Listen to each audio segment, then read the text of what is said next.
வாசிக்கலாம். லூக்கா சுவிசேஷம் 12ஆம் அதிகாரம் 15ஆம் வசனம்.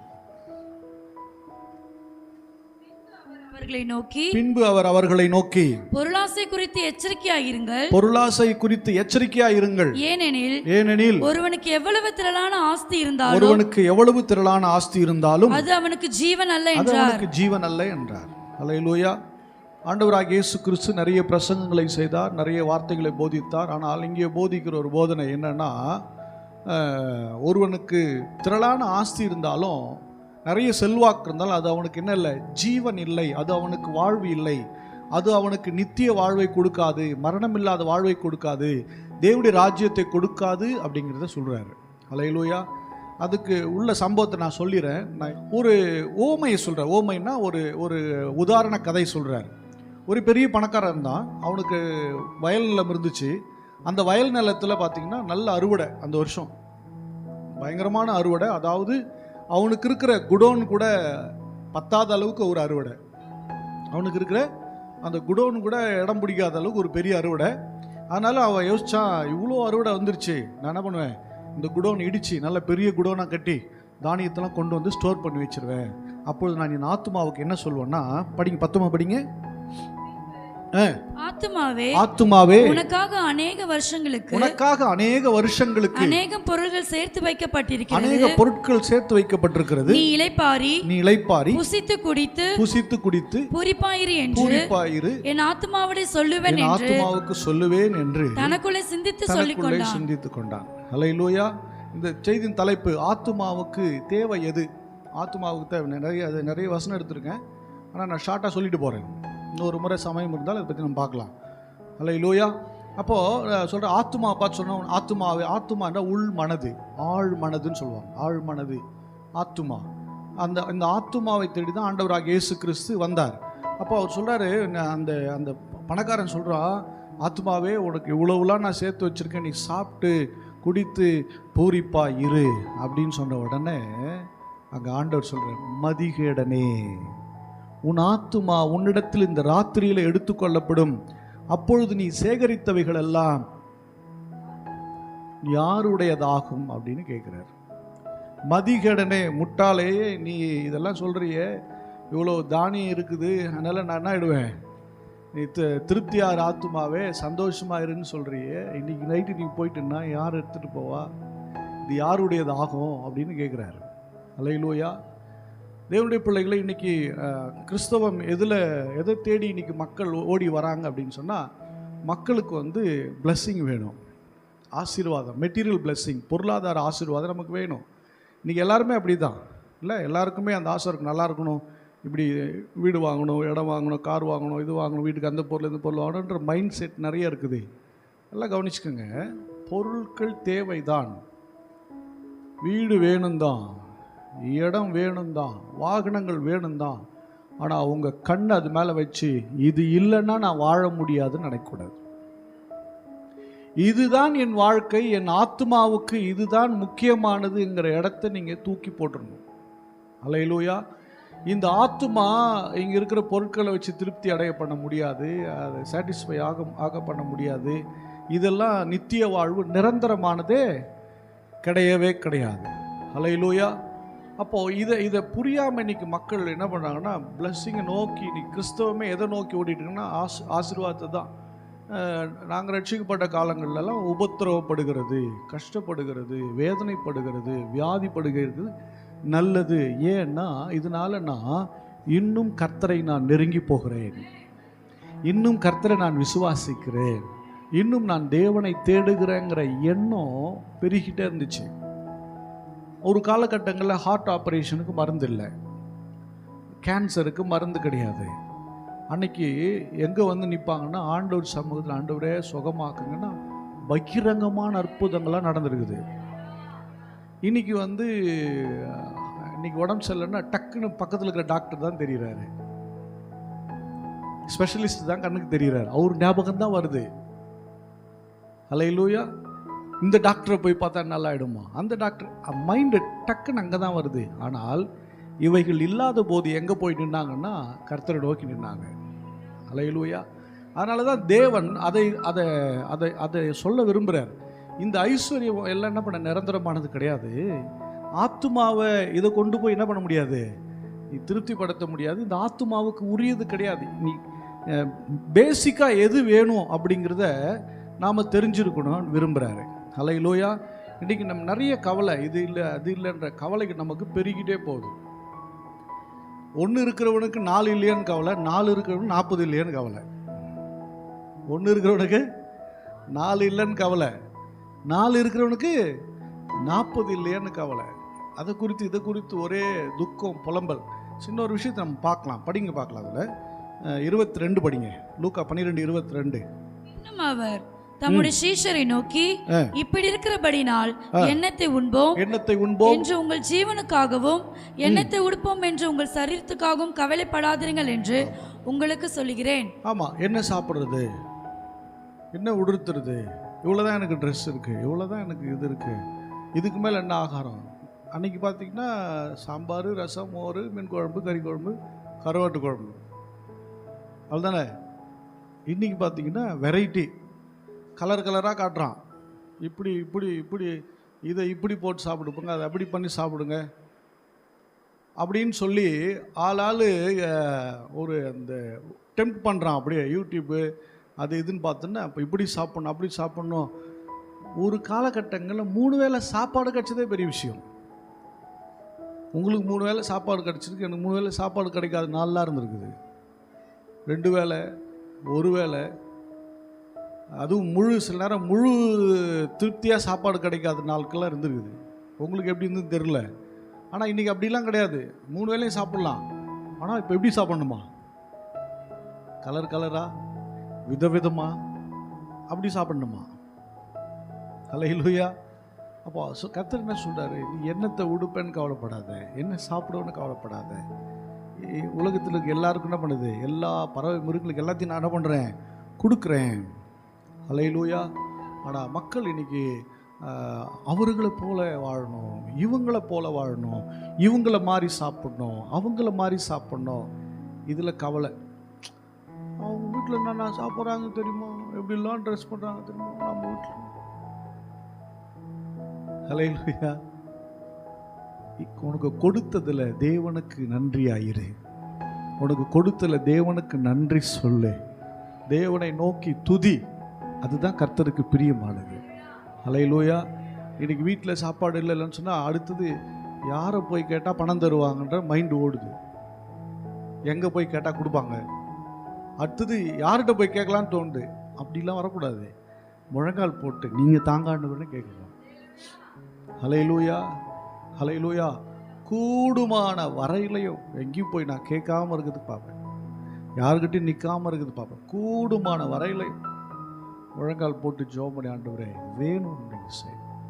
இப்போ வீடு அங்கே சர்ச்சு அங்கே ரெடி பண்ணுறோம்ல, அது சர்ச்சுக்குன்னே கொடுத்துட்டாங்க. அது கிளாஸ் ரூம் கிடையாது இனிமேல். அங்கே போய் போகிறதுக்கு போது கரெக்டாக வெறும் 3000 ரூபா வச்சுருக்கேன். செலவுலாம் பார்த்தா பெயிண்ட் அடிக்க சொன்னால் பெயிண்ட் பில்லு செப்போடு ஏதா அவங்க பார்த்தா பெயிண்ட்டு மட்டுமே 6000 ரூபான்னு வந்துடுச்சு. இல்லை பார்த்தா எங்கே போயிடுச்சு. ஒன்றும் சொல்ல, யார்கிட்டையும் சொல்ல, பாஸ்டர் மட்டும் சொல்ல, கம்முன்னு போகிறேன். அங்கே போய் பேசினா அங்கே எல்லாம் 34,000 ரூபாய்க்கு ஒத்துக்கிட்டாங்க பாருங்கள். எனக்கு இப்போ ஓரளவுக்கு வேலை முடிச்சுக்கணும், கொஞ்சம் வேலை இருக்குங்க. இப்போ பாருங்களேன், யார்கிட்டையும் நீங்கள் சொல்ல வேணாம், நீங்கள் கர்த்தரிடத்தில் சொல்லுங்கள். ஹல்லேலூயா. ஆமாம், நாங்கள் இங்கே சில நேரங்கள் அப்படி தான் நாங்கள் இருப்போம். என் மகளுக்கு ஃபீஸ் கட்டுறதுக்கு, பையனுக்கு ஃபீஸ் கட்டுறதுக்கு மூச்சே விட மாட்டேன். நான் வெளியே சும்மா பேசிட்டு இருப்பேன், இல்லை ஜெபம் பண்ணணும். சில நேரங்களில் அதை கூட சொல்ல மாட்டேன், கர்த்தரை நோக்கி பார்த்து ஜெபம் பண்ணிகிட்டே இருப்போம். அவ்வளோதான். அவர் ஏதோ ஒரு வழியை யாரை கொண்டோ எப்படியோ செய்து முடிச்சுடுவார். ஹல்லேலூயா. பாஸுக்கெல்லாம் எங்கே 4 வழி 40 வழியில் வரும். நல்லா கவனிச்சுக்கோங்க. நீங்களாவது எங்கேயாவது போய் என்ன பண்ணிடலாம், கேட்டு வாங்கிக்கலாம். நாங்கள் அப்படி வாங்கவும் முடியாது. எங்களுக்கு லாக் பண்ணாருன்னா அது திறக்கவே திறக்காது. ஊழியக்காரனுக்கு லாக் பண்ணால் திறக்கவே திறக்காது. அப்படி திறக்கணும் ஆசைப்பட்ட மரணடி தான். ஹல்லேலூயா. இன்றைக்கி நிறைய பேருக்கு என்ன தோணுதுன்னா, மினிஸ்ட்ரின்னா செல்வாக்காக வாழலாம் அப்படின்னு. ஓ, அப்படி உனக்கு ஒரு செல்வாக்கு ஒன்று வருது அப்படின்னா டேஞ்சரஸாக இருக்குன்னு அர்த்தம். உபத்திரவம், போராட்டம், கண்ணீர், இதை கடந்து தான் உனக்கு ஆசீர்வாதமே வரணும். ஹல்லேலூயா. ஏன் அப்படின்னா அப்போ தான் வச்சு உனக்கு ஆள தெரியும். அதை ஆண்டு கொள்ள தெரியும். உனக்கிட்ட கொடுக்குற ஆசீர்வாதத்தை எப்படி பயன்படுத்துன்னு அப்போ தான் தெரியும். ஹல்லேலூயா. எதுவும் ஈஸியாக கிடைச்சா அதனுடைய அருமை என்ன பண்ணாது, புரியவே புரியாது. ஹல்லேலூயா. அப்போது சொல்கிறாரு, நீ இதை பற்றிலாம் கவலைப்படாத, வஸ்திரத்தை பற்றிலாம் கவலைப்படாத அப்படின்னு சொல்கிறாரு. 25 சொல்லுகிறது, படிங்க. கவலைப்படுகிறதினால் உங்களில் எவன் தன் சரீர அளவோடு ஒரு முழத்தை கூட்டுவான்? கவலைப்படுறதுனால எவன் ஒரு முழத்தை கூட்ட முடியுமா, குறைக்க முடியுமா? ஒன்றும் பண்ண முடியாது. கவலைப்படாதீங்க அப்படின்னு ஆண்டு சொல்கிறாரு. ஆனால் நம்ம என்ன பண்ணுறோம்னா 29 படிக்கிறேன். ஆகையால் எண்ணத்தை உண்போம், எண்ணத்தை குடிப்போம் என்று நீங்கள் கேளாமலும் சந்தேகப்படாமல் இருங்க. நீங்கள் என்னுடைய பிள்ளைகள், நீங்கள் என்கிட்ட சந்தேகப்படாமல் கேட்காம இருங்க, அது உங்களுக்கு நான் கொடுத்துருவேன். ஹல்லேலூயா. கடவுள் அறியாதவனுக்கே கொடுக்குறேன்னு சொல்லும்போது உனக்கு நான் தரமாட்டேன்னா? திருவள்ளுவர் எழுதுகிற, செவிக்கு உணவில்லாத போது சிறிது வயிற்றுக்கு ஈயப்படும். நீங்கள்லாம் டிகிரிலாம் முடிச்சிருக்கிறீங்க. நான் பண்ணுறது எல்லாம் டிகிரி முடிச்சுலாம் பார்க்குறாங்க. வெளியே படிக்கிறது படிச்சுட்டு விட்டுறதுக்கு இல்லை, படிச்சுட்டு தேவையான நேரத்தில் சொல்கிறதுக்கு. அது வேதமானாலும் அறிவான புத்தகமானாலும் சரி. ஹல்லேலூயா. ஆமாம். அப்போது கவனிங்க, எல்லாருக்கும் நான் கொடுக்குறேன், உங்களுக்கு நான் தரமாட்டேனா அப்படிங்கிறார். இவைங்களாம் எப்படி, 30ஆம் வசனம் படிக்கிறேன் பாருங்க. இவைகளை எல்லாம் உலகத்தார் நாடி தேடுகிறார்கள், இவைகள் உங்களுக்கு வேண்டியவைகள் என்று உங்கள் பிதாவானவர் அறிந்திருக்கிறார். ஹல்லேலூயா. இதை தேடி உலகத்தான் ஓடிக்கிட்டு இருக்கான். ஆனால் இதெல்லாம் உங்களுக்கு தேவைன்னா அவருக்கு தெரியும். இதெல்லாம் உங்களுக்கு தேவைன்னு அவருக்கு தெரியும். ஹல்லேலூயா. ஆமாம். இன்னைக்கு நிறைய விசுவாசிகள், நான் சொல்கிறேன், கடன் வாங்கிறத நிறுத்து. முதல்ல விசுவாசத்தில் போராடுங்க. ஹல்லேலூயா. உங்களால் முடியும்னா மட்டும் நீங்கள் வாங்குங்க. அதுவும் அந்த வட்டிக்கு வாங்குற வேலை வச்சுக்காதீங்க. 5 வட்டி, 2 வட்டி, 10 வட்டி, எவ்வளவுனாலும் பரவாயில்ல, ஜாக்கிரதை. நான் சொல்லிட்டேன், நரகத்தை அங்கே போய் பார்க்க வேணாம், இங்கேயே பார்த்துடலாம் அதனுடைய விளைவுலாம். அதனால் இதில் போயெல்லாம் சிக்காதீங்க. உங்களால் உங்கள் திராணிக்கு ஒரு குறிப்பிட்ட எல்லைக்கு மேலே என்ன பண்ணாதீங்க, போகாதீங்க. நானே சில விஷயத்தை வாங்கினேன்னா அதுக்கு ஒரு சோர்ஸ் இருந்தால் தான் கையே வைப்பேன். அதுக்கு ஏகப்பட்ட சோர்ஸ், 1 2 3 ஆப்ஷன் வச்சுருப்பேன். ஒரு ஆப்ஷனில் 2 3 ஆப்ஷன் வச்சு தான் கையே வைப்பேன் நான். ஏன்னா நான் நிறைய வாங்கியிருக்கிறேன். கடனை வாங்கிட்டு போய் நெருக்கடியில் போய் சிக்கின்னு அங்கே எங்கே போயிட்டு விசுவாசி, அங்கே போய் இதுக்கு ஸ்கூலுக்கு கீழுக்கு அதுக்கு இதுக்குன்னு. நோ, ஜாக்கிரதையாக இருங்க. ஹல்லேலூயா. ஆமாம். உங்கள் பிள்ளைங்க நல்லா படிக்கணும் தான், அதுக்கு போய் வட்டி கிட்டிக்கு வாங்கினு ஸ்கூல் ஃபீஸ் கட்டாத. உன் பிள்ளை படிக்கணும்னா முழங்கால நில்லு, கர்த்தரே கொண்டு வந்து உனக்கு கொடுப்பார். நீ உண்மையான விசுவாசியாக இருந்தீன்னா. ஹல்லேலூயா. போய் சொல்ல, உண்மையான விசுவாசி இருந்தால் உன்னை தேடி வரும், இல்லைன்னா வராது. அதில் தெரிஞ்சுங்க நம்ம விசுவாசிக்கிறோமா விசுவாசிக்கலையா. எங்கேயும் போய் வட்டி கிட்டிக்கு அங்கே போய் நிற்காதீங்க. ஜோம் பண்ணுங்க. அவர் என்னப்பா சொல்லிட்டு போயிடுவார், அதை சொல்கிறதுக்கு தான் நான் இருக்கேன். நான் சொல்லிட்டு தான் போவேன், ஏன்னா அதுதான் வேதம் சொல்லுது. ஹல்லேலூயா. எல்லை மீறி என்ன இருக்குது? உங்கள் பிள்ளைங்க படிக்கிற கவர்மெண்ட் ஸ்கூலில் போடுங்க, அது வருங்க, மேலே வருங்க, அந்த பிள்ளைங்க வருவாங்க. கர்த்தர் உன் மேலே, உன் பிள்ளை மேலே, உங்கள் குடும்பத்து மேலே ஒரு திட்டம் வச்சுட்டாருன்னா தூக்கிட்டு போய் எவன் தள்ளி விட்டாலும், எவன் தப்பாக பிளானை போட்டாலும் அதன் மத்தியிலே உன் பிள்ளையை கொண்டு வந்து மேலே வைப்பார். ஹல்லேலூயா. எவன் தள்ளி விட்டாலும் சரி. நான் எந்த ஸ்கூலில் படித்தேன்? ஹல்லேலூயா. ஒன்று எல்லாம் கவர்மெண்ட் ஸ்கூல் தான். அப்போ உங்கள் பிள்ளைங்களை எப்படி பாஸ்டர் இருக்குது படிக்க வைக்கிறேன், இருக்குதா பாஸ்டர் தராருக்கு படிக்க வைக்கிறேன். ஹல்லேலூயா. பிரயாசப்படுங்க, தேவ சமூகத்தில் நில்லுங்க, தேவ சமூகத்தில் நில்லுங்க. கர்த்தர் உங்களை எங்கே வைக்கணுமோ அங்கே வைப்பார். உங்கள் பிள்ளைங்களுக்கு என்னென்ன நீங்கள் டிசைட் பண்ணாதீங்க. அவனுக்கு இப்போ அடுத்து என்ன படிக்கணும்னே தெரியாது, முடிச்சுட்டு என்ன பண்ணணும்னு தெரியாது. ஃபஸ்ட்டு டிகிரி போகும்போது அவனுக்கு என்ன பண்ண போகிறேன்னு தெரியாது, செகண்ட் டிகிரி போகும்போது என்ன போகணும்னு தெரியாது, அடுத்தது என்ன பண்ண போகிறேன்னே தெரியாது. ஜோம் பண்ணினே தான் இருப்போம். கரெக்டாக அந்த வழியை தானாக அப்படியே ஓப்பன் ஆகும், அப்படியே தள்ளி விட்டுருவோம். ரெண்டாவது, ஏன் அதே லயோலாவில் சேர்க்கலன்னா 3 லட்ச ரூபாய் கேட்டாங்க. 3 லட்ச ரூபாய் லட்சம் கொடுத்தா வேணாம், 5 லட்ச ரூபா ஆகும், 3 லட்சம் கொடுக்குறேன்னாங்க. வேணாம், அப்படி ஒன்றும் தேவையில்லை, போ அப்படி போய்டு. 50,000 ஃபீஸு சரியாக போச்சு. 50,000 என்ன பண்ணுறது ஃபீஸு பண்ணு, சாயங்காலம் வரலையும் தரல. திடீர்னு ஒரு பர்ஸை திறந்துட்டா, அது திறக்காத பர்ஸு, டப்புன்னு திறந்து 50,000 வந்துடுச்சு. அது அப்படிப்பட்ட ஒரு ஆளை திறந்து விட்டாரு. நான் ஸ்தோத்திராண்டவர் என்ன பண்ணுறது யோசிச்சுன்னா இருக்கிறேன். டக்குன்னு திறந்து விட்டார் பாருங்க. அப்பா ஸ்தோத்திராண்டவர் எப்படியோ திறப்பாரு. அது உள்ளேருந்தும் திறப்பாரு, வெளியேருந்தும் திறப்பாரு. ஹல்லேலூயா. ரொம்ப போட்டு கசக்கி புழிஞ்சு அவர்கிட்ட போய் முன்னாடி அப்படியே போய் ஜோம் பண்ணி அப்படி போய் அவர் பாடி நல்லா ஆராதிங்க மன மகிழ்ச்சியா. அங்கே போய் எப்போ பார்த்தாலும் வைன்னு அழுதுங்கன்னு, எப்போ பார்த்தாலும் மூக்கு சிந்தி விட்டுங்க, எப்போ பார்த்தாலும் அப்படியே பரிதாபமாக நின்று அப்புறம் ஐயோ ஜபமே வரல. முதல்ல போய் அவரை உயர்த்துங்க, அவரை பாடுங்க, அவரை நல்லபடியாக 4 வார்த்தை சொல்லுங்க. எப்படி கடந்தோம், குப்பை தொட்டி மாதிரி புரோஜனம் இல்லாமல் கடந்தோமே, கொண்டு வந்து எப்படி வச்சிருக்கிறாரு. ஒரு நாள் நம்ம ட்ரெஸ்ஸை பார்க்க முடியுமா, நம்ம மூஞ்சை பார்க்க முடியுமா, நம்ம நடையை பார்க்க முடியுமா, நம்ம வீட்டை பார்க்க முடியுமா? இதெல்லாம் மாற்றி கொண்டு வந்து வச்சிருக்கிறாரு. ஏதோ கழுதுக்கு பட்டு கொஞ்சம் கொட்டின மாதிரி கொண்டு வந்து வச்சிருக்கிறாரு. இவ்வளோலாம் பண்ணி வச்சிருக்கிறாரு. மீதம் அவர் செய்ய மாட்டாரோ? மிச்சமான காரியத்தை அவர் செய்ய மாட்டாரோ? அவரை போய் பாடி துதிங்க, உயர்த்துங்க, அவரை கனப்படுத்துங்க, மகிமைப்படுத்துங்க. அவர் செய்வார், அவர் செய்து கொடுப்பார். ஹல்லேலூயா. கொடுக்கறதுல சந்தோஷமா இருக்கு. எனக்கு எதுவும் கொடுக்கலையே, எல்லா வீட்லேயுமே தங்கத்தட்டில் சாப்பிட்டோன்னா தங்கத்துக்கு எங்கே போகிறது? இருக்கிற ஸ்டீல் எங்கே வச்சுக்கிறது? இருக்கிற அலுமினியத்தை எங்கே வச்சுக்கிறது? ஏற்ற காலத்தில் உங்கள் வாழ்க்கையில் என்னென்ன செய்யணுமோ அதெல்லாம் நடக்கும். ஹல்லேலூயா. ஒரு எலியா சோத்துக்கே வழி கிடையாது, ஆனால் ஒரு சாமுவேல் ஸ்கூலே நடத்துகிறாரு, தீர்க்க தரிசனம் பள்ளியை. அதுக்காக எலியா அவரை மட்டும் இப்படி வச்சிங்களா ஆண்டவரே, என்ன இப்படி ரோடாக சுத்த விட்டிங்களான்னா பிளான் வேறு, அஜெண்டா வேறு. மேலே வச்சுருக்கிறத ஒன்று மட்டும் சொல்ல, ஆண்டவரே என் மேலே வச்சுருக்க திட்டத்தை அது எதுவானாலும் சரி, சின்னதோ பெருசோ அதை மட்டும் மிஸ் பண்ணாமல் செஞ்சு முடிச்சிருக்குன்னு சொல்லுவேன். ஹல்லேலூயா. இன்றைக்கும் நான் வரும்போது தான் பேசிட்டு வரேன். எப்போ எடுத்தாலும் சரிதான், இப்போ எடுத்தனாலும் சரிதான், இன்னும் 10 வருஷம் கழிச்சு எடுத்தனாலும் சரிதான். ஆனால் சாகிறதுக்குள்ளே உங்கள் பிளானை முடிச்சுட்டு எடுத்துக்கங்க. என்ன பண்ணிடுங்க? பிளானை முடிச்சுட்டு எடுத்துங்க. பெருசாக ரொம்ப நாள் வாழணும்னு ஆசைலாம் கிடையாது, எவ்வளோ நாள். ஆனால் நான் இருக்கிற வரலையும் என்னை நல்லபடியாக உமக்கு பிரியமான இருந்து போயிடணும். ஹல்லேலூயா. எசேக்கியாவுக்கு கர்த்தர் சொன்னார், காலம் முடிஞ்சதுப்பா போயிட்டுன்னு சொல்லிட்டு. உடனே எசேக்கியா கேட்குற, ஆண்டவரே என்ன ஆண்டவரே என்ன இவ்வளோ லௌத்தமாக இருந்த அப்படின்னா 15 வருஷம் கூட்டி கொடுத்துட்டாரு. அந்த 15 வருஷம் பின்மாற்றம் போயிட்டான். உனக்கு போதும்னா விட்டுடணும், இன்னும் கெஞ்சி உயிரை பிடிச்சி இழுத்து வச்சு ஆண்டவரே கொடுங்க என் உயிரை கொடுங்கன்னா வேணா வச்சுக்க போறாரு, வேணான்னா தூக்க போறாரு.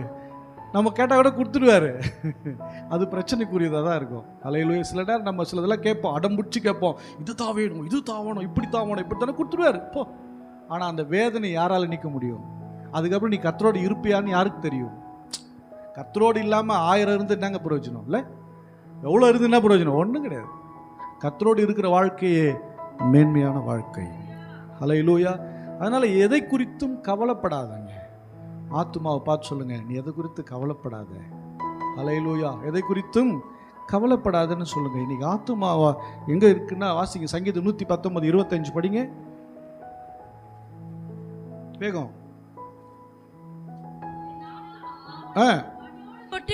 ஆத்துமா மண்ணோடு ஒட்டி கொண்டிருக்கிறது. உமது வசனத்தின்படி என்னை உயிர்ப்பியும், வசனத்தின்படி என்னை உயிர்ப்பியும். பாருங்க, இதே ஓடி போச்சு நேரம். என் ஆத்துமா மண்ணோடு கூட ஒட்டி இருக்குது, நீங்க என்ன பண்ணுங்க, உயிர்ப்பியுங்க அப்படிங்கிறார். இந்த உலகத்தினுடைய எண்ணங்கள், உலகத்தினுடைய இச்சைகள், உலகத்தினுடைய காரியங்கள் இழுத்து கொண்டிருக்கிறது. தயவு செய்து உங்களுடைய வசனத்தினால என்னை உயிர்ப்பியும். ஹல்லேலூயா. இந்த மண்ணோடு கூட உலகத்தின் எண்ணங்கள் இருந்து உயிர்ப்பிக்கக்கூடியது தேவனுடைய வசனம் மாத்திரமே. ஹல்லேலூயா. நீதிமொழிகள் 30ஆம் அதிகாரம் 7, 8, 9 வாசிங்க. 7, 8, 9.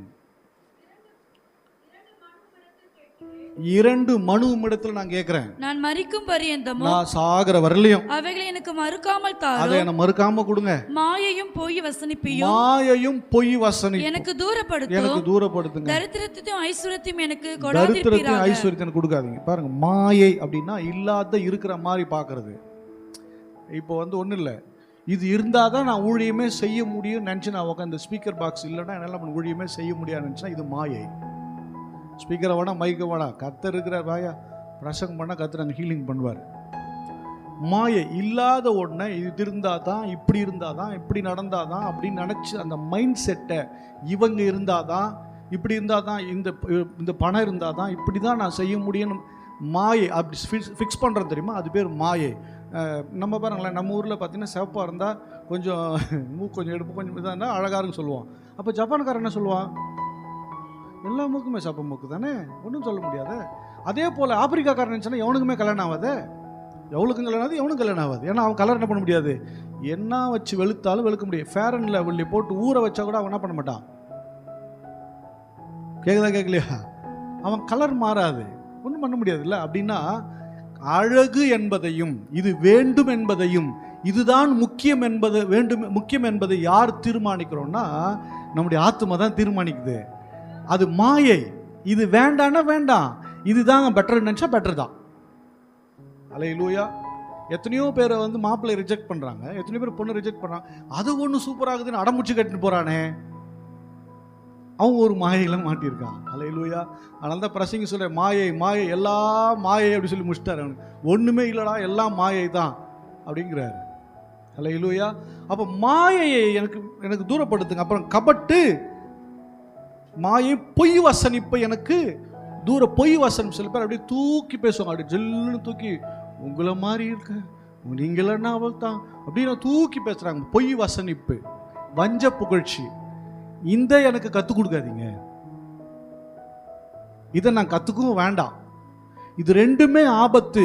மாயையும் இந்த பொய் வசனிப்பும் ஆபத்து. ஏன்னா இந்த ஆத்துமாவாது கெடுத்துரும். நேரத்துக்கு ஏற்ற மாதிரி, இடத்துக்கு ஏற்ற மாதிரி, ஆளுக்கு ஏற்ற மாதிரி பேச வைக்கும். அல்லேலூயா. என்னைக்கும் நேரடியாக கூப்பிட்டு திட்டுறவன் நேரடியாக கூப்பிட்டு பேசி கிளியர் பண்ணி நம்பிடலாம். உள்ளே வச்சு அறுக்கிறாள் நம்பவே கூடாது. அல்லேலூயா. நேராக கூப்பிட்டு வச்சு பளிச்சுன்னு கேட்டால் அவங்க யாரானாலும் எனக்கு பிடிக்கும். உள்ளே வச்சு அறுக்கிறாலும் எனக்கு பிடிக்கவே பிடிக்காது. அல்லேலூயா. விசுவாசிகள் அப்படி ஸ்ட்ரைட்டாகவே இருங்க, எப்பயும் நேர்முகமாக பேசுங்க, நேராக இருங்க, தெளிவாக இருங்க. அல்லேலூயா. அதுதான் கர்த்தருடைய பிள்ளைக்கு அழகு. ரெண்டாவது சொல்கிறார் அவர், எனக்கு தரித்திரத்தை கொடுக்காதீங்க, எனக்கு தரித்திரத்தை கொடுக்காதீங்க, எனக்கு ஐஸ்வர்யத்தையும் கொடுக்காதீங்க, எனக்கு ரொம்ப பெரிய பணக்காரனவே ஆகிடாதீங்க சொல்கிறாரு. ஏன் அப்படி கேட்டார் அப்படின்னா, ரெண்டு குறிப்பு கேட்டார்ல. ஏன் அப்படி கேட்டார்னா, நான் பரிபூரணம் அடைகிறதுனால் மறுதலித்து கர்த்தர் யார் என்று சொல்லாதபடிக்கு, தரித்திரப்படுகிறதுனால் திருடி என் தேவனுடைய நாமத்தை நான் வீணிலே வழங்காதபடிக்கு என் படியை எனக்கு அளந்து போஷித்தரலும். அல்லேலூயா. தரித்திரத்தை தான் திருடிடுவேன், பணக்காரனாக இருந்தால் நான் உங்களை மதிக்க மாட்டேன், நாமத்தை மதிக்க மாட்டேன், ஆனால் எனக்கு அளந்துக்கும். அப்படின்னா தரித்திரம் திருடலாமா? அரக்கம் போயிடுவேன். அல்லேலூயா. அப்படி பண்ணக்கூடாது. அல்லேலூயா. அப்போ ரொம்ப தெளிவாக சொல்கிறேன். என்ன பண்ணுங்க, எனக்கு தேவையானதை மட்டும் நீங்கள் கரெக்டாக கொடுங்க. அல்லேலூயா. இவர் கேட்கறது யார் தெரியுமா? யார் அவர்? சாலமோன் ராஜா. அவர் வேணாம் வேணான்னு சொல்லும்போது தான் கொட்டினே இருக்கிறார் அவர். நீங்கள் வேணும்னா வராது, எனக்கு வேண்டாம் ஆண்டவரே, இதெல்லாம் எதுக்கு ஆண்டவரேன்னா வந்துடும். அது நம்ம வேணும் தேடி ஓடனா கிடைக்காது. அல்லேலூயா. அதானே சொன்னார், நீ கேளாத ஐஸ்வர்யத்தை நான் உனக்கு தருவேன், அவனுக்கு சம்பத்தை கொடுப்பேன். சம்பத்து இல்லை, சம்பத்தில் சொத்து கொடுப்பேன் அவனுக்கு. அல்லேலூயா. அப்போ நமக்கு என்ன புரியுது பாருங்க, நம்ம எப்படிப்பட்ட நிலையில் நம்ம ஆவிக்குரிய வாழ்க்கையை ஓட்டிகிட்டு இருக்கோம். ஆத்துமாவுக்கு இன்னது தேவை என்பதை அவர் சரியாக அவர் ராஜா கேட்குறாருங்க. சாலமோன் ராஜா 12 கோத்திரங்களை ஆளுகிற ஒரு ராஜா கேட்குறாரு. செல்வாக்கு அவங்க நாட்களில் அவங்க செல்வத்தையும் ஞானத்தை குறித்து அப்படி பேசப்பட்டது. அல்லேலூயா. அப்போ நமக்கு நம்முடைய இருதயம்லாம் எங்கே இருக்குது? கரெக்டாக நான் சொல்கிறது இப்போ நமக்கு தெரியணும். ஏன் இதெல்லாம் சொல்கிறாரு? இப்போ வாங்க லூக்கா 12:31 படிங்க. இன்னும் 10 நிமிஷம் நான் முடிச்சிருவேன் செய்தியை. ராஜ்யத்தை தேடுங்கள், அப்பொழுது இவைகள் எல்லாம் உங்களுக்கு கூட கொடுக்கப்படும். பயப்படாத சிறுமந்தையே, உங்களுக்கு ராஜ்யத்தை கொடுக்க உங்கள் பிதா பிரியமா இருக்கிறார். இப்போ நீங்க தேடுறதெல்லாம் அவர் எக்ஸ்ட்ராவா? அதெல்லாம் எக்ஸ்ட்ரா. அப்ப நம்ம எங்க தேடணுமா? தேவனுடைய ராஜ்யத்துக்கு இது தேடுங்க. தேவனுடைய ராஜ்யத்துக்கு எது வேணுமோ அதை தேடுங்க. இதெல்லாம் வேண்டாப்பா, நீ தேட வேண்டியது வேற. அல்லேலூயா. இங்கே இருக்குது இப்படி இது இப்படி சாப்பிட்டா திருப்தி ஆகிடும், இப்படி ட்ரெஸ் பண்ணால் திருப்தி ஆகிடும், இப்படி அப்படி இதெல்லாம் வந்துட்டா நான் பணம்லாம் வந்துட்டா நான் சூப்பராகிடுவேன். நீ பணம் வர வர வர கெட்டு போயிடுவேன். அல்லேலூயா. பணம் வரும்போது அது மெச்சூரிட்டியோடு உனக்கு வரணும். அந்த செல்வம் உன் கையில் வரும்போது அதை அழகாக உபயோகப்படுத்துகிற அளவுக்கு கர்த்தர் உனக்கு கொடுக்க மாட்டார். அப்படி கொடுத்தா தான் நல்லது அது. அல்லேலூயா. அந்த செல்வம் அதை ஒரு மாதிரி நடந்துடக்கூடாது. அல்லேலூயா. அப்போது தேவனுடைய ராஜ்யத்தை தேடுங்க, இவங்கெல்லாம் கூட கொடுக்க. பயப்படாதே சிறு மந்தையே, சபையை பார்த்து சொல்கிறாரு, சிறு மந்தையே தேவன் ராஜ்யத்தை கொடுக்க உங்களுக்கு என்ன இருக்காரு, பிரியமாக இருக்குது. உனக்கு நான் பரலோகத்தில் இருக்கிற மேன்மையை நான் கொடுக்க விரும்புகிறேன், அங்கே இருக்கிற செழிப்பை கொடுக்க விரும்புகிறேன், அங்கே இருக்கிற பொன்னையும் வெள்ளியும் நான் உனக்கு கொடுக்க விரும்புகிறேன், அங்கே இருக்கிற விலையேற பெற்ற கற்களை நான் உனக்கு கொடுக்க விரும்புகிறேன், நீதியின் கிரீடத்தை கொடுக்க விரும்புகிறேன், வாடாத கிரீடத்தை கொடுக்க விரும்புகிறேன், மகிமையின் கிரீடத்தை கொடுக்க பேசுகிறாரு. அல்லேலூயா. ஆனால் நமக்கு அது எங்கே இல்லை. என்ன பண்ண படிங்களேன், இப்போ படிங்களேன் 33 படிங்க. எப்படி பண்ணணுமா பாருங்க. 33. உங்களுக்கு உள்ளவைகளை விற்று பிச்சை கொடுங்கள். உங்களுக்கு உள்ளவைகளை விற்று பிச்சை கொடுங்க. பழமையாய் போகாத பணப்பைகளை குறையாத பொக்கிஷத்தையும் பரலோகத்திலே உங்களுக்கு சம்பாதித்து வைங்க. அங்கே திருடன் அணுகுறதும் இல்லை, பூச்சி கெடுக்கிறதும் இல்லை. அல்லேலூயா. சேர்த்து எங்கே போய் எப்படி சேர்த்து வைக்கணும் வழி சொல்கிறாரு. நீங்கள் தரித்திரர்களுக்கு கொடுங்க, ஏழைகளுக்கு கொடுங்க. உங்கள்கிட்ட துணி நிறையா இருக்கா, எடுத்து நீங்கள் அது கிழிஞ்சி போகிற வரலையும் விட்றாதீங்க. நல்லா இருக்கும்போதே கொடுத்துருங்க. எடுத்து யாருக்காவது அது சாரியோ ஷர்ட்டோ பேண்ட்டோ கொடுத்துருங்க. அது போட்டு கிழிஞ்சி ஓட்ட உழுற வரலையும் என்ன பண்ணுறது இல்லை, அதை கொடுக்குதுங்க. அப்படிலாம் இல்லை. நீங்கள் கொடுத்தா அவங்க வாங்கி அதை மரியாதையாக போடுற மாதிரி கொடுங்க, எடுத்து கொடுங்க, நல்லபடியாக போட்டுக்கிற மாதிரி கொடுங்க. சில பேர் எடுத்துபடி இந்த பக்கெட்டுக்காரன் ரோட்டில் வராமல் பக்கெட்டு, இது 2 பக்கெட்டு கொடு, இவ்வளோ தான், நான் எவ்வளோ விலை தெரியுமா, 2 பக்கெட்டு கொடுனா அவ்வளோ தான் கொடுப்பா. 2 பக்கெட்டு கொடு, இல்லை பெரிய பக்கெட்டாக கொடு, பெரிய டப்பா கொடு, இது வேணாம் அது கொடு அப்படின்னு என்ன பண்ணுவாங்க, ஆர்கியூமெண்ட் பண்ணுவாங்க. நான் சொல்கிறேன், எத்தனை பேருக்கு ட்ரெஸ் இல்லை, கொடுங்க, எதுவுமே கொடுங்க. உங்களுக்கு இங்கே யாரும் கொடுத்தா வாங்க மாட்டாங்களா? சில நேரம் பார்த்தீங்கன்னா நம்ம தெரிஞ்சவங்களே பார்த்தீங்கன்னா கௌரவம் பார்ப்பாங்க. விட்ருங்க, பரவாயில்ல, அவங்கள பற்றி பிரச்சனை இல்லை, நான்லாம் வாங்கி போட்டுக்கோப்பா. இப்போ வாங்கி போட்ட சூழ்நிலை இல்லை, நல்லா வச்சுருக்காரு, கூச்சமே பட மாட்டேன். ஆனால் இது வரலையும் வாங்கி போட்டதில்லை, அது மாதிரி சூழ்நிலை எனக்கு தந்ததும் இல்லை அப்பத்துலேருந்தே. சரி கவனிங்க, யாருக்கா கொடுங்க, தப்பே இல்லை. அப்படி யோசிக்காதீங்க. இல்லை அப்படி ஹோமில் இருக்கும், இந்த அனாதை இல்லங்கள்லாம் இருக்கும், அவங்க கொண்டு போய் என்ன பண்ணுங்க, எடுத்துகிட்டு போயிட்டு அவங்ககிட்ட கொடுத்து பிள்ளைங்களுக்கு வச்சுக்கன்னு கொடுங்க. இல்லை மிஷன் ட்ரிப் போவாங்க, எடுத்து கொடுத்தீங்கன்னா மிஷன் ட்ரிப் போகிறவங்களுக்கு கையில் கொடுத்தோம்ச்சு அவங்க எடுத்து என்ன பண்ணிடுவாங்க, மிஷன்லாம் போனால் அவ்வளோ அப்படியே வாரி எடுத்துக்குவாங்க அவங்களாம். அல்லேலூயா. நான் இந்த ஒரு நியூஸில் பார்த்தேன், ஒரு தெருவில் பார்த்தீங்கன்னா நிறைய பொருள் அடுக்கி வச்சுருக்காங்க. டிவி, லேப்டாப்பு, டேபிள், சேரு, மிக்ஸி, இதெல்லாம் நிறைய அடுக்கி வச்சுருக்கான், வரிசையாக அடுக்கி வச்சுருக்கான். ஆனால் எப்படின்னு எல்லாம் சுத்தமாக புதுசு மாதிரி இருக்குது. பார்த்தீங்கன்னா ஃப்ரீ அப்படின்னு போட்டான். மக்கள் போய் அப்படி என்னென்ன வேணுமோ பார்த்து அவங்களுக்கு தேவையானது எடுத்துக்கிறாங்க. இதே நம்ம கன்னிமன் நகரில் தெருவில் போட்டு ஃப்ரீ தேவையானது எடுத்துங்கன்னா என்ன பண்ணுவானுங்க, ஒரு 4-5 பேர் வந்து வேன் எடுத்து வச்சு டாய் வாரி தூக்கி போட்டுன்னு பார்ப்பான். அவங்க எவ்வளோ டீசெண்டாக நடந்துக்கிறாங்க பாருங்களேன். நிறைய வீடியோஸ் பார்த்தேன், ரொம்ப அழகாக நின்று அவங்களுக்கு எது தேவையோ அதை மட்டும் எடுத்துன்னு போகிறாங்க. இதுதான் போதும் என்கிற மனதின் கூடிய தேவ பக்தி. நம்மளாம் உடனே ஓசியில் கட்சா அது என்னவோ ஏதோ தெரியுதோ தெரியலையோ, தின்ன முடியுமா தின்னு தெரியாது, வாரி போட்டுன்னு போவான். அங்கே போய் ஐயோ இதோ எத்தனை மேடான்னு அவன் எல்லாம் ஓசியில் கட்சா அப்படியே வந்து அப்படிதான் இருக்கிறாங்க. நான் சொல்கிறேன், இங்கே நீங்கள் சேர்த்து வைக்க அங்கே சேர்த்து வைங்க. இப்போ சில பேர் சிபிஎம் திருச்சபைகள், அதாவது white and white full white போட்டு துறவிகளாக இருக்கிற சபை இருக்குது, பெந்தகோஸ்து சபையில். நம்மள மாதிரி சபைகளும் இருக்குது.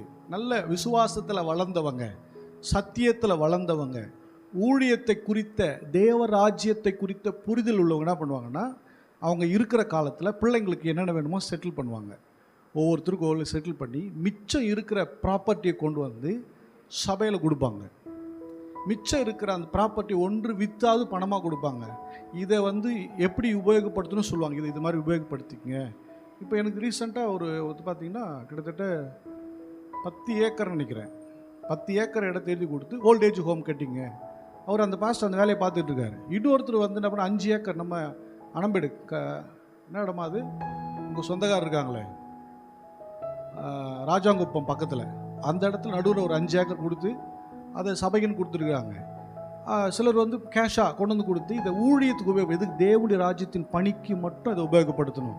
அப்போ என்னன்னா, இங்கே தேவனுடைய ராஜ்யத்துக்குன்னு செலவு பண்ண அக்கௌண்ட் எங்கே ஏறும்? யாருக்கு? யாருக்கு? தேவனுடைய பிள்ளைகளுக்கு. அங்கே தான் சொல்கிறாரு, தரித்திரர்களுக்கு கொடுங்க. நான் தரித்திரமாயிருந்து சுவிசேஷம் அறிவிக்க வேண்டும்.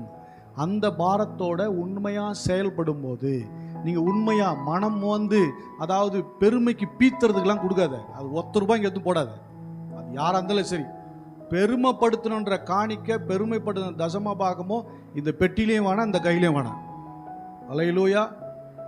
கர்த்தருக்கு, இது கர்த்தருடைய பணிக்குன்னு கொடுக்கறது மட்டும் இங்கே வந்தால் போதும். அல்லேலூயா. அப்படி இல்லாமல் எத்தனை கோடி எத்தனை லட்சம் தேவையில்லை. அப்படி நீங்கள் உண்மையாக செய்தீங்கன்னா பரலோகத்திலே உங்கள் பலன் மிகுதியாக இருக்கும் என்று வேதம் சொல்லுகிறது. அல்லேலூயா. ஏன் அப்படி சொல்றாரு? இப்போ 34 படிங்களேன். உங்கள் பொக்கிஷம் எங்கே இருக்கிறதோ அங்கே உங்கள் இருதயம் உங்க இருதயம் இருக்கும். ஏன் பொக்கிஷம்? நான் நம்புறேன் பரலோகத்தில் இருக்கிறது. ஏன் இருதயம் எங்க தேடி இருக்குன்னா பரலோகத்தை தான் தேடி இருக்குது. நீங்க பரலோகத்தை தேடி இருக்கிறது உண்மைன்னா இங்க எதுவுமே எடுத்துட்டு போக முடியாது. எங்க சேவ் பண்ணுனா அங்க பண்ணுங்க. அவர் தெளிவா சொல்லிட்டு, நான் போய் உங்களுக்காக ஒரு ஸ்தலத்தை ஆயத்தம் பண்ணுவேன். அவரவர்களுடைய பிரயாசத்திற்கு, அவரவர்களுடைய முயற்சிக்கு தக்கதாக, அவங்களுடைய பரிசுத்தத்துக்கு தக்கதாக உங்களுக்கென்று நான் ஒரு ஸ்தலத்தை ஆயத்தம் பண்ணுகிறேன். அப்போ உங்கள் கண்ணு எங்கே இருக்கணும்னா அங்கே தான் இருக்கணும். இங்கேயே மேய்ஞ்சின்னு கூடாது, இங்கே பார்க்கக்கூடாது, அங்கே பாருங்க. தேவன் அங்கே, நீங்கள் அதுக்கு ரெடி ஆகிட்டீங்கன்னா இங்கே இருக்கிறதுக்கு நீங்கள் கவலைப்படவே தேவையில்லை. நான் எப்போ பணத்தின் மேலே வெறுப்பு எனக்கு வந்துச்சோ அப்போ தான் என்னை பிளஸ் பண்ணவே ஸ்டார்ட் பண்ணார். நீங்கள் இப்போ கொடுத்தா கூட பணத்தை கொடுத்து இது மாதிரி செய்யுங்கன்னா செய்ய மாட்டேன். நான் அப்படிலாம் செய்ய முடியாது. அல்லேலூயா. யார் இஷ்டத்துக்கும் வளைக்க முடியாது. ஏன்னா அதெல்லாம் சம்பாரிச்சும் பார்த்தாச்சு, செலவு பண்ணியும் பார்த்தாச்சு, லோன்னு அலைஞ்சு பார்த்தாச்சு, ஒன்றும் ஆகலை. கர்த்தரை தேடும்போது மாத்திரம்தான் அவர் வழிகளை திறக்கிறார். என்னைக்கு உங்களுக்கு வெறுப்பு வருதோ அப்போ தான் கர்த்தர் அது பிளஸ்ஸிங்காக உங்களுக்கு கொடுப்பார். சே இது தேவையாடா அப்படின்னா எப்போ நீங்கள் வெறுக்கிறீங்களோ அப்பொழுது கர்த்தர் எல்லாவற்றையும் கொடுக்க ஆரம்பிப்பார். அல்லேலூயா. இன்றைக்கும் சரி, எல்லாமே போனாலும் நான் கவலைப்படவே மாட்டேன். ஏன் அப்படின்னா எனக்கு இது எல்லாம் பெருசு இல்லை. எனக்கு உள்ள ஒருத்தர் இருக்கார் தெரியுமா, நான் எதிர்பார்த்துருக்கேன் தெரியுமா, அவர் தான் பெரியவர். அவர் தான் பெரியவர். வேறு எதுவும் பெருசு கிடையவே கிடையாது. அல்லேலூயா. அப்போ நம்ம இருதயம் எங்கே இருக்குதுன்னு பாருங்கள். செல்வாக்கு மேலே, ஐஸ்வர்யத்தின் மேலே, உயர்வுகள் மேலே, பதவிகள் மேலே, அது மேலே வச்சிருக்கிறோமா? இல்லை, தேவனுடைய ஐஸ்வர்யத்தின் மேலே, இந்த ராஜ்யத்தின் மேலே, அவருடைய பணியின் மேலே, அவருடைய திட்டத்தின் மேலே வச்சிருக்கீங்களா? அப்படின்னா நிச்சயமா நீங்கள் போடுற ஒத்த ரூபா கூட அது பரலோகத்தின் பொக்கிஷத்தில் சேர்க்கப்படுகிறது. நீங்கள் அங்கே தரித்திரவான்கள் அல்ல, அங்கே நீங்கள் ஐஸ்வர்யவான்களாக இருக்கிறீர்கள். அல்லேலூயா. எங்க நான் முட்டாளங்க. கடன் பல லட்சம் இருக்கும்போது முட்டாளா நான் எங்கிட்ட டாக்குமெண்ட்டை கொண்டு போய் கொடுத்து சபைக்குன்னு செலவு பண்ண சொல்கிறதுக்கு பைத்தியக்காரன் நான். இன்றைக்கி வரல அவர் தான் சொன்னார். யார்? வசந்தா சிஸ்டர் வீட்டுக்காரர் சொன்னார், மாஸ்டருக்கு உங்களே இல்லை போல, இப்போ எத்தனை போய் கொடுக்குறாரு, நமக்கே சர்ச்சு கட்டுறதுக்கு பணம் வேணும். அல்லேலூயா. அன்னைக்கு கொடுத்தது ஒரு 1.25 லட்சம் தான் அந்த லேண்ட் வேல்யூ. அல்லேலூயா. இன்னைக்கு இந்த லேண்டு, இந்த வீடு, இந்த சர்ச் எல்லாம் சேர்த்து ₹1 கோடி மேலே வேல்யூ. எனக்கு தெரியும் எங்கே விதைச்சா எப்படி முளைக்கும்னு தெரியும். மனப்பூர்வமாக கொடுத்தேன், சலிச்சுக்கிட்டு பந்தா பண்ணுறதுலாம் கொடுக்கல. உண்மையாக சொல்கிறேன், எங்கள் சபை கட்டும்போது 5 லட்சம் கொடுக்கணும்னு நினச்சேன். நான் எப்படி ஆகிலும் கொடுத்து நினச்சேன். ஆனால் நான் என் சூழ்நிலை எப்படின்னா கொடுக்கவே முடியாது, வாய்ப்பே இல்லைங்கிற ஒரு சூழ்நிலை. எனக்கு தெரியும் நான் விதைக்கிறது யாரும் என்னை பெருமைப்படுத்தணும், என்னை தூக்கி வச்சு கொண்டாடலாம் கிடையாது. இது தேவனுடைய ராஜ்யத்தின் பணிக்கு நான் விதைக்கிறேன். நிச்சயம் முளைக்கும். முளைக்கலன்னாலும் பரவாயில்ல, என்னுடைய பலன் பரலோகத்தில் இருக்கும். அதுதான் கான்செப்ட். இங்கேயே பலன் எதிர்பார்த்து நிற்கலை. அது முளைக்கலன்னாலும் பரவாயில்லப்பா, எனக்கு பரலோகத்தில் இருக்குது. அல்லேலூயா. அப்போ நம்முடைய இருதயம் அங்கே இருக்கணும், வேற எங்கேயும் இருந்துடக்கூடாது. அது நம்ம ஃபெயில் ஆகிடுவோம். வாசிங்க லூக்கா சுவிசேஷம் 12:40. நீங்கள் நினையாத நேரத்தில் மனுஷகுமாரன் வருவார், ஆகையால் நீங்களும் ஆயத்தமா இருங்கள் என்றார். ஆயத்தம் பாருங்க, அவர் எப்போ வேணா வரலாம். நீங்க உங்க இருதயம் எங்க இருக்குதோ அதை படி தான் பலன் கிடைக்கும். எப்போ வேணா வருவார். நைட்டு வரலாம், காலைல வரலாம், 2ஆம் ஜாமத்தில், 3ஆம் ஜாமத்தில் எப்போனா வருவார். நீங்கள் ப்ரிப்பரேஷனாக இருங்க. போயிட்டு நீங்கள் எதுவுமே பேங்க்கில் போடாமல் அங்கே போயிட்டு பண்ணிங்கன்னா, அமெரிக்காவில் போய் இறங்கிட்டோம், ஐயா டீக்கு சோத்துக்கு வழியில் இருக்கிற அங்கே போய் சாப்பாடெலாம் குறை வைக்க மாட்டார்.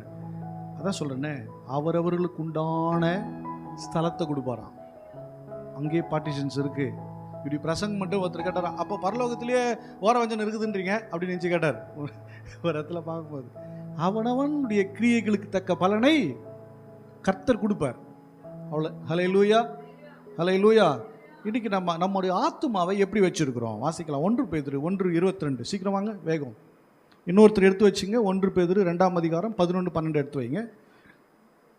1 பேதுரு 1:22.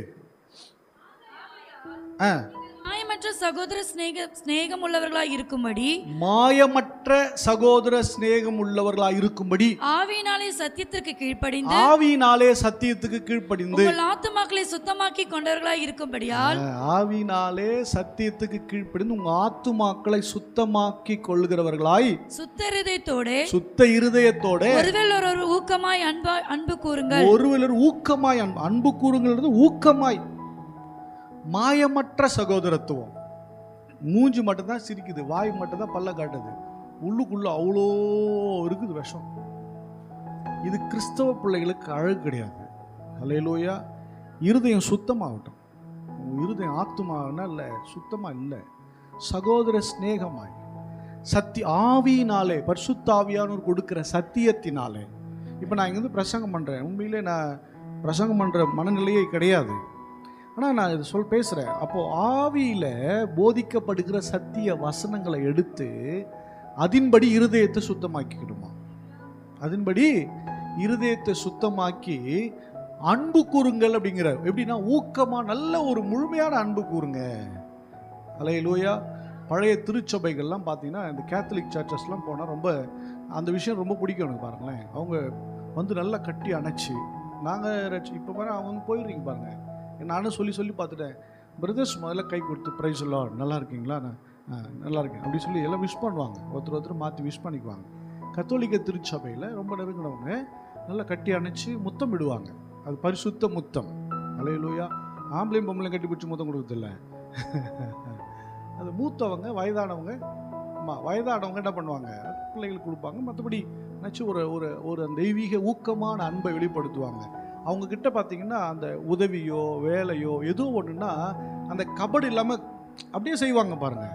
ஆனால் இன்றைக்கி கிறிஸ்தவம் பெருகி இருக்குது. குவான்டிட்டி மோர், குவாலிட்டி லெஸ். எப்படி இருக்கு? நிறைய பெருகிட்டாங்க, ஆனால் தரம் இல்லை. நீ கிறிஸ்தவனை ஆகிறதால ஒரு பிரயோஜனம் இல்லைப்பா. நீ கிறிஸ்தவனை வாழ்றதாப்பா பிரயோஜனம். இன்னைக்கு தரமற்ற கிறிஸ்தவர்களால கிறிஸ்தவம் தூஷிக்கப்படுகிறது. எப்படி தூஷிக்கப்படுது படிங்க. 1 பேதுரு 2:11-12 படிங்க.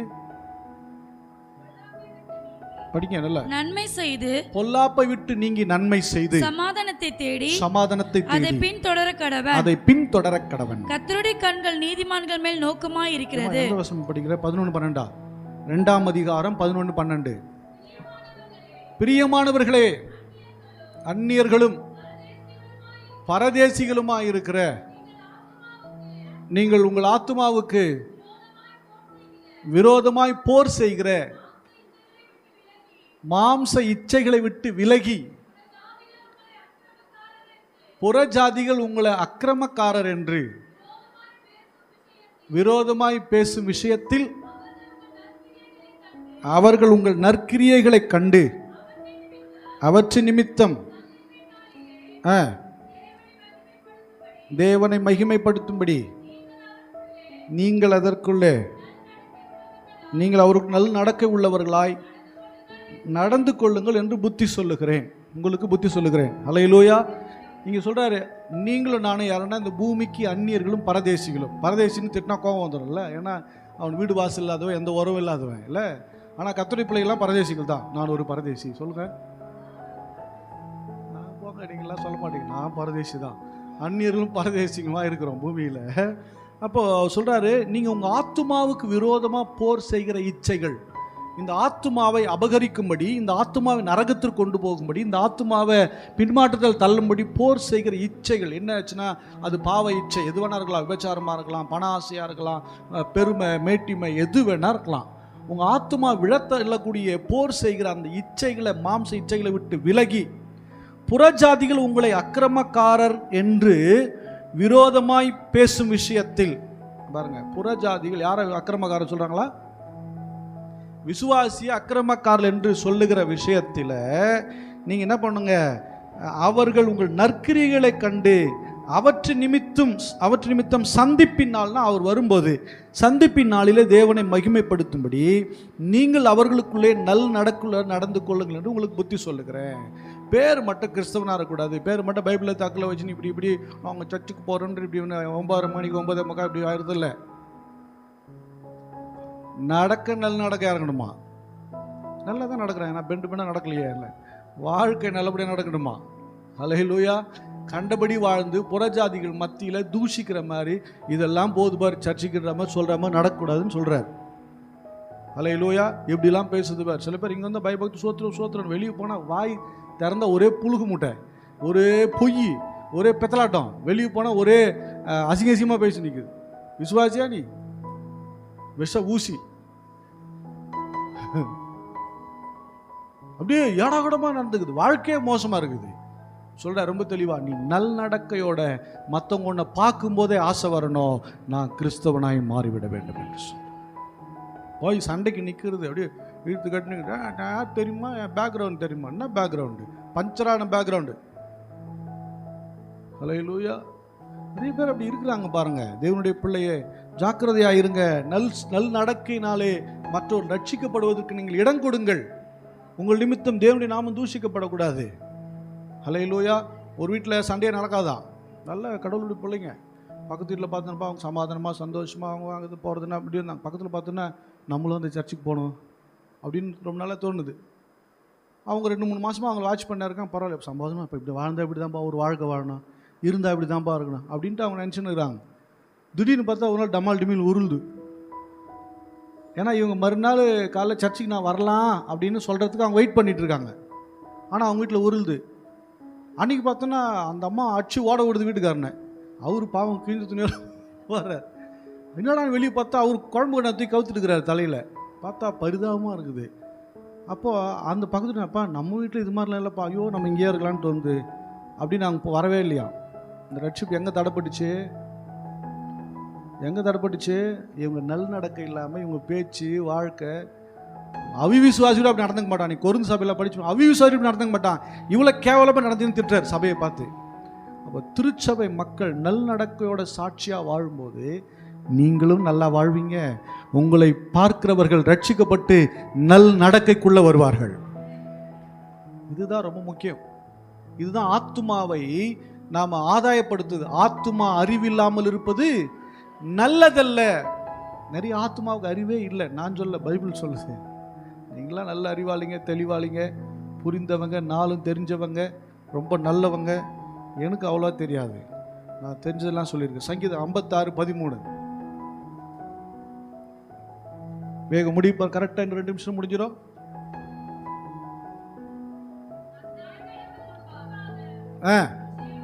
வெளிச்சத்திலே நடக்கும்படி நீர் என் ஆத்துமாவை மரணத்துக்கும் என் கால்களை இடர்களுக்கும் தப்பியாதிருப்பீரோ. ஆமா சொல்றார், நான் ஜீவனுள்ள ஒரு தேசத்தை நடக்கணும், நான் இடறி போயிடக்கூடாது, இடறி போயிடக்கூடாது, மரணத்தின் பாதையில் போயிடக்கூடாது, என் ஆத்மா வஞ்சிக்கப்பட்டுறக்கூடாது, நான் இடரில் போய் மாட்டிக்கூடாதுன்னு சொல்றாரு.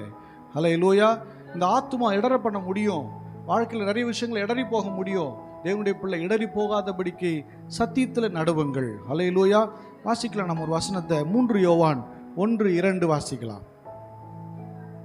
பிரியமானவனே, உன் ஆத்துமா வாழ்வது போல நீ எல்லாவற்றிலும் வாழ்ந்து சுகமா இருக்க வேண்டும் என்று விரும்புகிறேன். ஹல்லேலூயா. ஆமா, பிரியமானவனே, உன் ஆத்துமான உள் மனது, ஆழ் மனதுன்னு அர்த்தம். என்னது? ஆழ் மனது. அந்த ஆழ் மனதில் தான் தேவனோடு பேச முடியும், தேவனை துதிக்க முடியும், தேவனை உயர்த்த முடியும். மேல் மனது உள் மனது இருக்குது. உள் மனது, ஆழ் மனது, அதில் தான் கர்த்தருடைய வார்த்தை கேட்கணும். இந்த ஆத்துமா கர்த்தரை சார்ந்து, எனக்கு பேசுறது கேட்கலையேன்னா, இந்த ஆத்துமா கர்த்தரை சார்ந்திருந்தா மட்டும்தான் அந்த ஆத்துமாவுக்கும் அவருக்குள்ள ஒரு கனெக்ட் உண்டாகும். இந்த டெலிபத்தின்னு வாங்க தெரியுமா, என் மனசில் நினச்சி நீ சொல்லிட்ட கரெக்டா, அப்படியே பாஸ் பண்ணுறேன் டெலிபத்தி. அது மாதிரி அவரோடு கூட கரெக்டான ஒரு தொடர்பு இருக்குன்னா அவர் பேசுறது புரியும், அவர் பேசுறது விளங்கும், நாம் சொல்கிறது அவரு கேட்கும், அவர் உடனடியாக பதில் கொடுப்பார். அலையில் அவர் தான் சொல்கிறாரு, பிரியமான உன் ஆத்துமா வாழ்கிற மாதிரி, அதாவது உன் மனசு வாழ்கிற மாதிரி நீ வாழ்வேன்ட்டார். உன் மனசு வாழ்கிற மாதிரி நீ எல்லாத்துலேயும் வாழ்ந்து சுகமாக இருப்ப. உங்கள் மனசு நல்ல மனசாக இருந்ததுன்னா உங்கள் நல்ல மனசுக்கு நல்லதாக நடக்கும் அப்படின்னு சொல்கிறாங்கல்ல. அது மாதிரி சொல்ல, உன் ஆத்துமா வாழ்கிறது போல் நீ எல்லாவற்றிலும் வாழ்ந்து சுகமாயிரு. அல்லேலூயா. உங்கள் ஆத்துமா எப்படி வாழுது பாருங்கள். பகை, கசப்பு, விரோதம், குரோதம், அது இதுன்னு வச்சுன்னு உலக ஆசை அந்த இதில் வச்சு உள்ளே வச்சு லோட் பண்ணி அந்த ஆத்துமா லேசாக இல்லாமல் அப்படியே கண்ட இச்சையெல்லாம் வச்சு அப்படியே வச்சு லோடாக அப்படியே ஒரு மாதிரி நிற்குதா? அந்த ஆத்துமா எப்படி வாழுதோ அப்படி தான். எதுவும் இதுவா அதுவா அப்படி கிடைக்குமா, அப்படி தான் அங்கே போகலாமா, இங்கே போகலாம், ஒரே இது செய்யலாமா, அப்படியே ஒரு அங்கலாய்ப்போடு இருக்கும் பார்த்தீங்களா? அப்படி தான் ஆத்துமா வாழுமா. தேவன் போதும் அப்படின்னா தேவன் எல்லாவற்றையும் சந்திச்சுட்டு வரோம். அல்லேலூயா. நான் சொல்ல விளங்குதா? அப்படியே அங்கலாய்க்கிறோம் தெரியுமா? சில பேர் அப்படியே அங்கலாய்ப்போம், அப்படியே அப்படியே ரொம்ப ஒரு அங்கலாய்ப்படுவோம். அந்த அங்கலாய்ப்பெல்லாம் வேணாம். அவர் தான் சொல்கிறார் ரொம்ப தெளிவு. இன்னொரு வசனம் வாசிச்சலாம் பாரு. சங்கீதம் 12:62-5 வாசிங்களேன். சங்கீதம் 62:5. என் ஆத்துமாவே தேவனையே நோக்கி தேவனையே, அதாவது தேவனையே நோக்கி அமர்ந்திரு. நான் நம்புகிறது அவராலே வரும். என் ஆத்துமா நீ தேவனையே நோக்கி அமர்ந்துரு. நான் நம்புகிறேன். அப்படின்னா இந்த ஆத்துமா அவரையே நோக்கி அமர்ந்திருக்கும் போது நீ நம்புறத, நீ விசுவாசிக்கிறத, நீ கேட்கிறத, நீ எதிர்பார்க்கிறத அவர் தருவார். அல்லேலூயா. ஆமாம், பக்கத்தில் பாச, பிரியமானவனே பிரியமானவளே, உங்களுக்குள்ள சொல்லிக்கங்க. அவங்க உன் ஆத்துமா வாழ்கிற மாதிரி நீ எல்லாவற்றிலும் வாழ்ந்து சுகமாயிரு. நீங்கள் யாருக்கும் சொல்லணும்னா உங்களுக்கு அது நடக்காது. நீங்கள் யாருக்கும் சொல்ல உங்களுக்கு நடக்காது. இப்படியே மறைச்சு பார்த்து சொல்லுங்க மற்றவங்கள மனசார. இப்போ நல்லா தெரிஞ்சுங்க, உங்கள் மனசு எப்படி இருக்குதோ அப்படி தான் நீங்கள் வாழ்வீங்க. உங்கள் புத்தி எப்படி இருக்குதோ அப்படி தான். சில பேர் ஒரு வேலையை கொடுத்துட்டோம்னா கண்டுக்கவே மாட்டாங்க. அவங்க பாட்டு செய்யணும். சில பேர் போய் நொச்சுன்னு அது எல்லாமே நொச்சுன்னு அமையும். நான் பிஸ்னஸ் பண்ணும்போது அப்படி தான் பார்க்குறேன் பாருங்களேன். சில பேர் ஒன்றுமே பேச மாட்டாங்க. டக்குன்னு கேஷ் ரேட்டு கூட பார்கெயின் பண்ண கொடுத்துருவாங்க. ஆள் இன்றைக்கி தாங்க, ஓகே சார் எல்லாம் முடிச்சுட்டு போயிட்டே இருப்பாங்க. சூப்பராக அமையும். ஐயான்னும் குறைங்க சார் இதை பண்ணுங்க சார், நல்ல ஆளா அப்படியானுவான். அவன் புத்திக்கு ஏற்ற மாதிரி அவர் உருப்படியாக அமையாது. ஆளும் அமைய மாட்டான். போனால் கல் மாறி போயிருக்கும். ஒரே டென்ஷனாக இருக்கும். ஏன்டா இந்த கஸ்டமரை ஏற்றணுன்ற மாதிரி இருக்கும். ஏன்னா அவன் புத்தி அப்படி, அவனும் அப்படியே இருக்கிறான். அவன் வேலையாக அப்படி தான் இருக்கும். அல்லேலூயா. மனசை கர்த்தரை நோக்கி நம்பி இருக்க பண்ணுங்க.